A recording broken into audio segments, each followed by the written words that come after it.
বন্ধুরা, good morning. কেমন আছো তোমরা সবাই? আশা করছি ভালো আছো।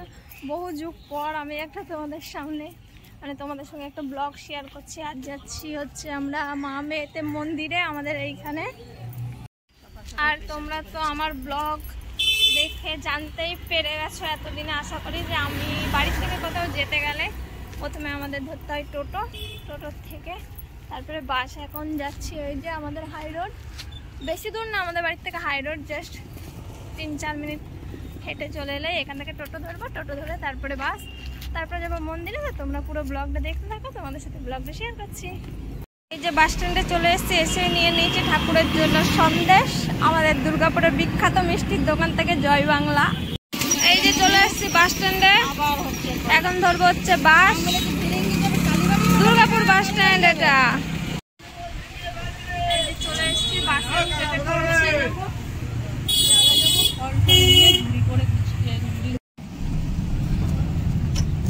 এখন বাজে হচ্ছে তোমার 10:45। পৌঁছতে আমাদের প্রায় 11টা বা 10:30। অনেকটা দূর, অনেকটা দূর বলতে একটু দূর আছে। তারপর আবার বাসে করে যাচ্ছি, ঘুরিয়ে নিয়ে যাবে। চলো দেখি কখন পৌঁছাই। আমাদের লেট হয়ে গেল, আরো সকাল সকাল বেরোতে হতো।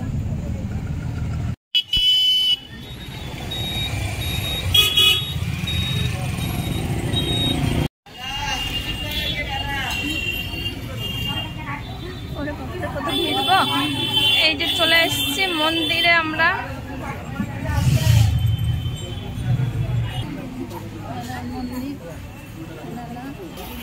এই আজকে শনিবার বলে অনেক ভিড় হয়েছে মন্দিরে।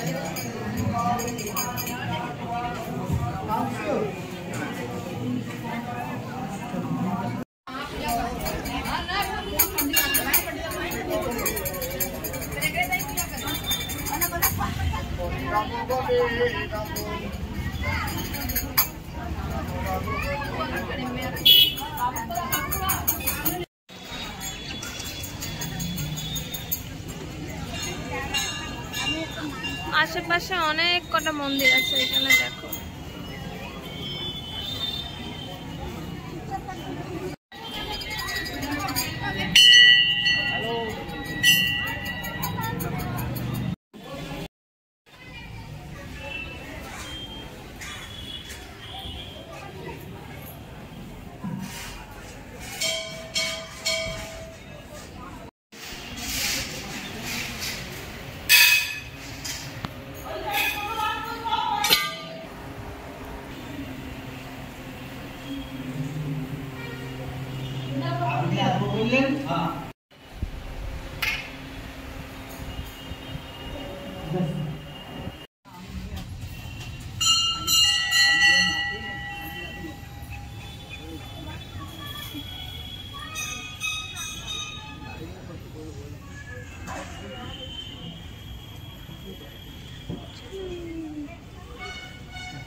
এই যে পুজো দেওয়া হয়ে গেল কমপ্লিট, এখন বাজে হচ্ছে 11টা।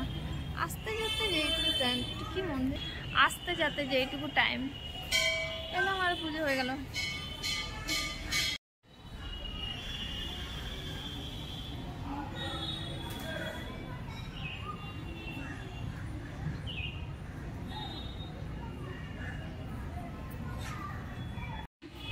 এই টাকা বলুন, মহাদেব আর পার্বতী।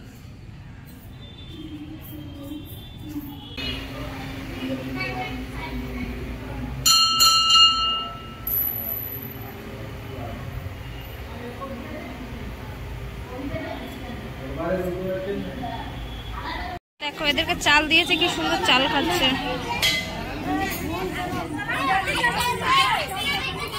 বাহ, এই পায়রাটা বেশ সুন্দর তো।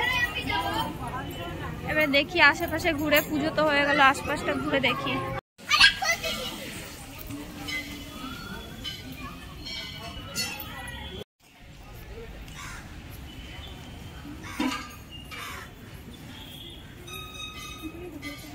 পুজোটা কমপ্লিট, এখন আমরা একটু ঘুরে করছি। এখানটা আশপাশে ক্ষেত্রে অনেক কটা মন্দির আছে ছোট ছোট।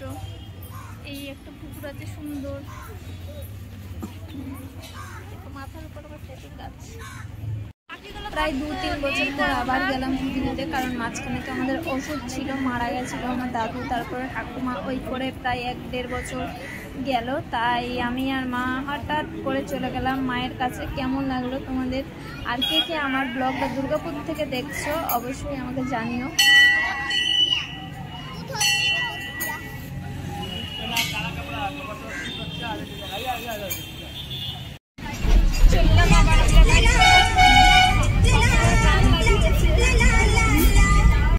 আবার আমরা চলে এসেছি ব্যাক করে বাস স্ট্যান্ডে। শুধু যেতে আর আসতে যে এইটুকু টাইম, বাকি পুজো দিতে মাত্র 1 মিনিটে টুং টুং করে পুজো। চললাম বাড়ির পথে। সব থেকে বড় কথাটা শুনতে হয়তো খারাপ লাগবে, কিন্তু এত কষ্ট করে মানুষজন যায় এত দূর থেকে, তারপরে আবার লাইন দিয়ে। সব মন্দিরেই একই, মানে একই কি বলে এটাকে, একই ক্যাচলা আর কি, ক্যাচলা টাইপ কিছু একটা। যদি তুমি এখন 501 টাকা দিয়ে পুজো করতে দাও, তাহলে তোমায় ভালো করে সুন্দর করে পুজো দিতে পারবেন। তারাপীঠে আমার কিছুদিন আগে বন্ধুরা গেছিল, 3 ঘন্টা লাইন দিয়ে 5 মিনিটের মধ্যে পুজো কমপ্লিট। তো এটা ঠিক নয়। সবাই এত দূর থেকে যায়, কষ্ট করে যায়, লাইন দিয়ে পুজোটা অন্তত ভালো করে দেওয়া উচিত ব্রাহ্মণগুলো। কি বলো, আমার সাথে তোমরা সহমত? তাহলে অবশ্যই কমেন্টে জানিও। কিন্তু আর একটুখানি লাগবে বাড়ি যেতে। চলো তাহলে। তো বন্ধুরা, ভিডিওটা শেষ করা হয়নি, কিছু ছবি শেয়ার করে তোমাদের মধ্যে ভিডিওটা শেয়ার করলাম। আর তোমাদের এই ভিডিওটা আমার কেমন লাগলো অবশ্যই কিন্তু কমেন্টে জানিও। আর সব থেকে কী ভালো লেগেছে জানো তো, আমি যে জবা ফুলের মালাটা নিয়ে গেছিলাম ওইটা মায়ের গলায় পরানো হয়েছে। এইটা দেখে বেশ ভালো লাগলো এত তাড়াহুড়োর মধ্যেও। আর ভিডিওটা যদি ভালো লাগে অবশ্যই একটা লাইক কমেন্ট শেয়ার করে দিও। আর বেশি বেশি করে একটু শেয়ার করো, তো বেশি বেশি করে একটু ভালোবাসা দাও। আমি কি ভাইরাল হব না? আমি ভাইরাল, তোমাদের ভালোবাসা পাচ্ছি না বলেই কিন্তু আমি ভাইরাল হচ্ছি না। মানে আমার ইউটিউবটা এত ডাউন হয়ে গেছে। অবশ্যই বেশি বেশি করে ভাইরাল করো, মানে সরি, বেশি বেশি করে আমার ব্লগগুলোই ভালোবাসা দাও। সকলে ভালো থেকো। আর সত্যি কালকের দিনটা অনেক সুন্দর ছিল পুজো দিতে গিয়ে। আর কি বলবো, আর কিছু মনে পড়ছে না এখন। ভিডিওটা দেখো, লাইক করে দিও, কমেন্ট করে দিও, আর শেয়ারও করে দিও। Tata, bye bye. সবাই ভালো থেকো, সুখে থেকো, সুস্থ থেকো।